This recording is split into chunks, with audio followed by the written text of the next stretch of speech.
Move over, avocado toast. There is a new favorite in town. This ricotta toast tastes decadent and delicious, but because it's plant-based, it's low in fat, has no cholesterol, and has 20 grams of plant-based protein. It is the perfect way to start your day. Let's get started. To make the vegan ricotta, we're using firm tofu.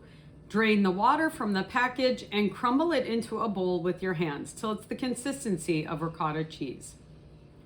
Add 2 tablespoons of avocado oil or olive oil. Avocado gives a nice buttery flavor. It's time to add your herbs. You can use fresh or dried. I'm using fresh since we're gonna serve this fresh. I'm adding 1 tablespoon of chopped up basil and about 1 tablespoon of fresh parsley. If you use dried herbs, use about half of that. 1 teaspoon of salt, 3 tablespoons of nutritional yeast, and about the juice of 1/2 of a lemon. You can add more to taste if you like to.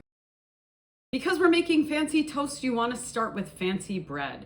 I'm using a beautiful seed bread from my local bakery. Each slice has about 8 grams of protein. Toast your bread up till it's lightly golden brown. Spread your vegan ricotta on your toast. Add some diced cherry or grape tomatoes, which add a beautiful sweetness. I love to top mine with a fresh basil because I love basil. You could also top with parsley or oregano and finish it off with a sprinkle of sea salt.